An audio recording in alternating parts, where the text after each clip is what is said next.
Hada kill. Mia Bilmia Hada. Hada Zain mas good. Enough. Sobrang presko, parang yellow. Fine, aling.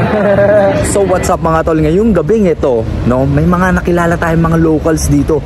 Pero hindi ko akalain na talagang mga mayayaman taong to. Ngayon, papakita nila sa akin anong loob ng isang G-Wagon, mga bro. Ang G-Wagon ay isang napakamahal na kotse. At ito nirepaint niya to from the original color black. Ngayon, isa na siyang asul. So check it out natin mga chong. Shish mga tol, tingnan nyo naman gaano kasariwa yan mga men. Tingnan nyo, dating kulay niyan itim. Ngayon, isa na siyang asul pare. Sino ba namang mayaman taong gagawa ng G-Wagon? Dating itim, maganda na, tapos ginawa niya pang asul. So sasakyan natin to ngayong gabi, di ba? Bubuksan ko yan pare, bubuksan ko yan, Uy, ganun pala yung binubuksan pare. Uy, pare, ang taas naman nito. Wait lang. Uy, sheesh bro. Sheesh bro, ang angas, gagi. Tignan nyo naman, men. Nakasakay ako sa G-Wagon. Sobrang presko, parang yellow. Grabe detalye mga tol, Grabe yung detalye, Detalye pa lang pre, Tingnan niyo, Yan ang interior ng isang G-Wagon, men. Isang bomba lang mga tol.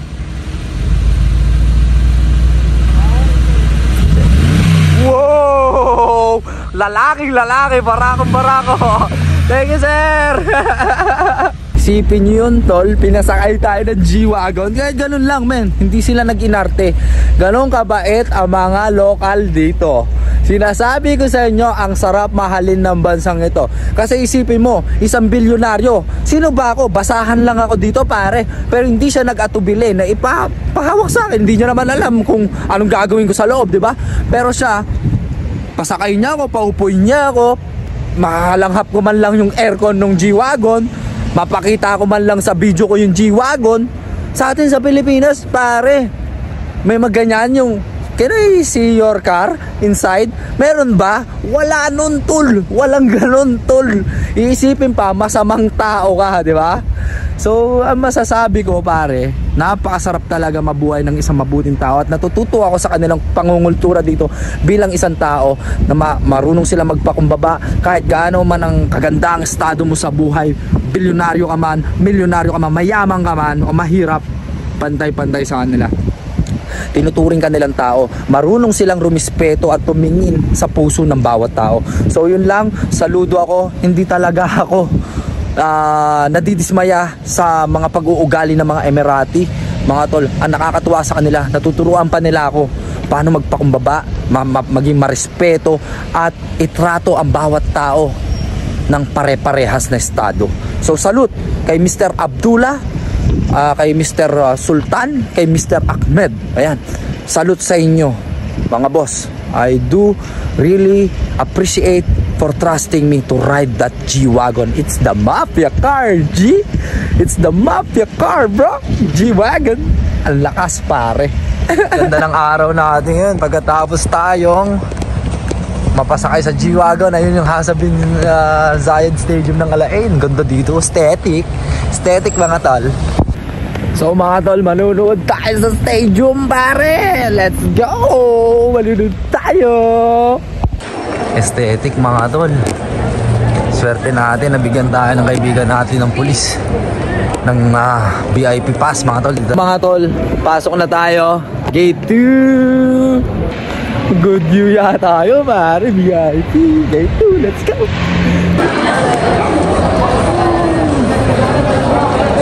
Hey mga tol, first time natin to. Let's go. Alain football. 32, ma'am. Uy, break time mga tol. Tignan nyo naman, kahit break time, ang daming tao, men.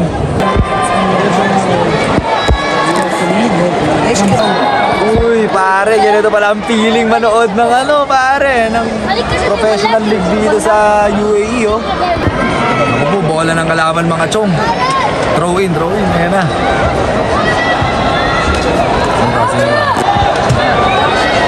Throw in. Ang galing mag-flop pare. Uy!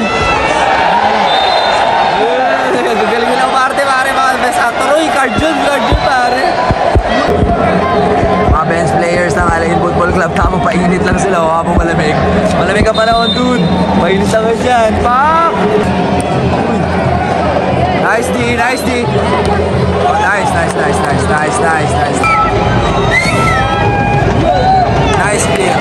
clear. Nice D. Pero kontrolado pa rin ang Al Jazeera. Galing, playing along the line sila, oh. Mahusay din talaga tong winger na to, eh. Oh, yun, nice cross. Makakasalo. Nice keeper! Hindi ko napansin yun. May down palang player doon. Kaya tinigil yung laro. Man down na naman doon, pare, oh. Sa Al-Ain Football Club naman. Sa Mato, pare, pagkaganyan. Buti kanina pa mainit to mga to. Kanina pa gusto pumasok. Fight, Al-Ain. Lagi marami rin nanonood sa kanila, pare, hindi pa to big match, ha. Partida yan, tol.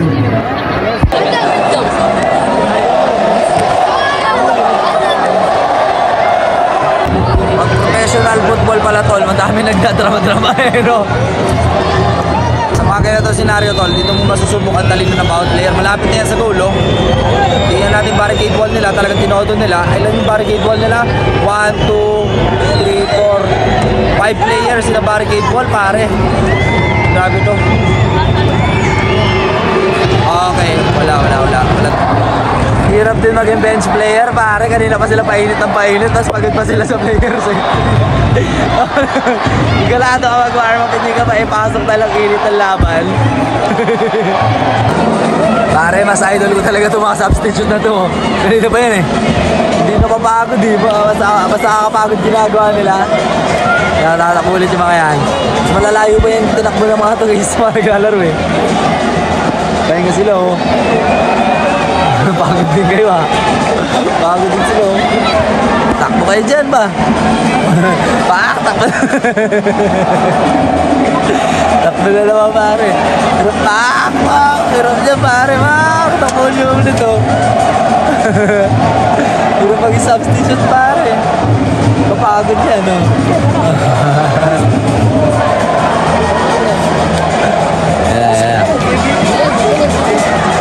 Pagod din sila, oh. Mas gusto ko malalaman ng mga ito. At least, di ba sila na-appreciate ko sila? Wow!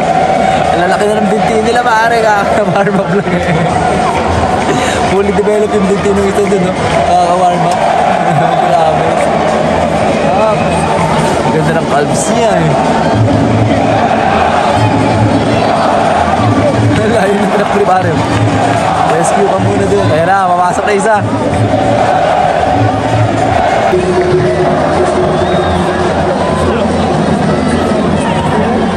Uy! Shhh! Uy! Dito na yun. Pare, simula ka dati ko kanina patalo yung mga tao doon, no? Titibay din nila, eh. Natuwa sila, eh. Hindi na mapagod, eh. Kanina pa yung mga yan, din. 1-0, 90 minutes. Patapos na yung laro niyan pagkagayan. Last 4 minutes lang. So, depensa lang sa Al-Ain Football Club. Panalo na.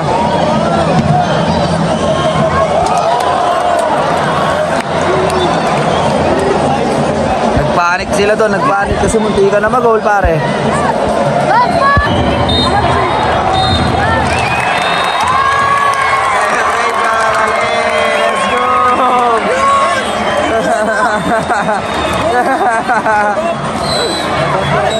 Ayan. Celebrate ang Al-Ain. So yun lang, congratulations. Let's go, uwi na tayo. So sa talambuhay natin, first time tayo nakanood ng Football Pro sa GCC country sa UAE. Congratulations, Al-Ain Football Club. Ayan, no? Angas.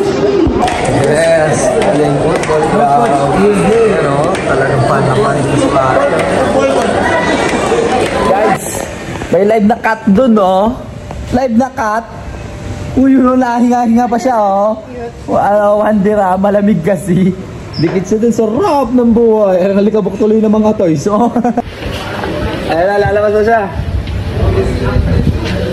Kaso hindi siya makalabas kasi ayan, kasi nga hindi naman na ano yun. Buti nga na-rescue natin siya. Di ba, anak? Inising mo, eh. Hindi, kasi hindi na siya makakalabas dyan. Ayun o, hindi naman matutulak yan o. Buti nga nakita natin eh. Sawari sweet, pare. Sweet na sweet.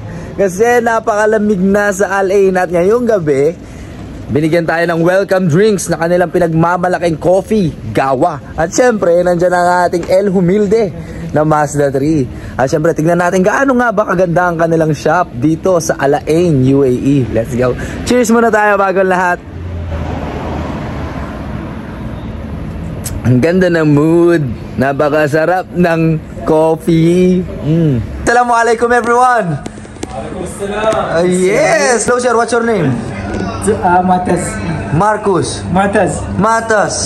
What's your name, bro? Abdurrahman. Abdul Rahman. Sawari Sweet. What do we have in Sawari Sweet, brother? Kunafa. Kunafa. So this is where this original. Miski Mabso. Barter. And you, mister, what's your name? Give him Kunafa. Kunafa, mister. That's Mr. Abdullah, my friend here. Where are you from, Mr. Abdullah? Ada Mudir Kabir. So here you can see, guys, from their shop they cater sweets like from different kinds of cakes and flavors that may suit our Filipino tastes for sure. Oh, I never thought that they have this Kit Kat cake right here. It looks so nice and cool. And they have this chocolate strawberry cake. So Mr. Abdul Rahman, this is a kunafa. This is one of the favorites of Arabic people, right? Yeah. The favorite Arabia. Yeah. What's your name, sir? My name is Fazuk. Mr. Fazuk, where are you from? I am from India. From India, Mr. Fazuk. What bring you here tonight? Of course, this delicious kunafa. Oh, we have one now, vouching that it's delicious. Oh, and my friend, boss, he's very shy. So I will have a taste of this kunafa. This is cream kunafa, right? Cream kunafa.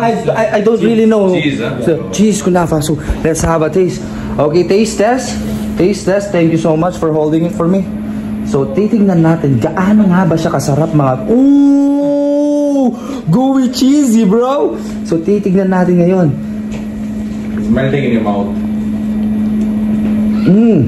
Yummy. It's yummy. It's melting in your mouth. Yes, sir. hot cheese. It is. On their shop, Suarez Sweet, this is their WhatsApp number and their Instagram account. You can follow and search them by just searching this name in Instagram. Anyway, mga tol, dumako tayo sa real deal. So, for customization of any sweets such as cakes, ayan na yung kanilang mga basic design dito. At syempre, meron din po silang pinagmamalaki ng mga sweet boxes of chocolates and pure of sweetness. Pakita po natin sila isa-isa. At kung papasok po kayo sa shop nila, ay napaka-aesthetic talaga. Kung titignan po natin, ayan, tignan nyo naman po yung mga yan. Napakasarap na mga biscuit at sweets. At dito pa. At may mga kandila din sila para sa mga birthday parties. At syempre, ang kanilang pinagmamalaking mga dates. Ayan, nandiyan po tayo. Iba't ibang klase ng sweets ng dates, mga tol.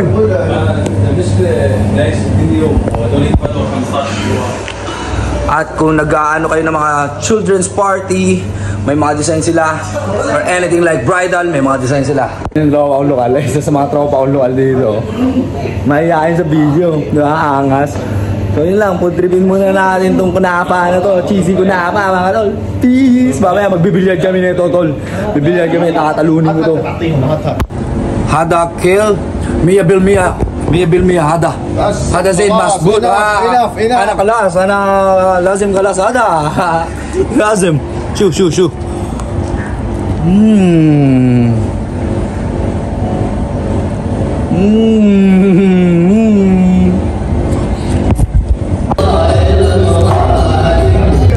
Boss, 3-1. You 3, I'm 1, huh? You set. You miss. Oh, wala? Yeah, you don't want this game, huh? Okay, I will make sure now, huh? Yeah. Okay. Score for me for Yes, I know. Final for 4-2. 4-2. Final score for you. Off daw kami ni Mudir. Talo ako, pare. Dahil natalo ako kay Mudir. Ayan, oh. Ramen. Talo. I lose the fight. 4-2, sir. 4-2. Is okay dito, ha? 5-2, 5-2. Mochi. Here. Oh. See? Ooh. Open also, sir. Unbox. Okay. Chow time, guys.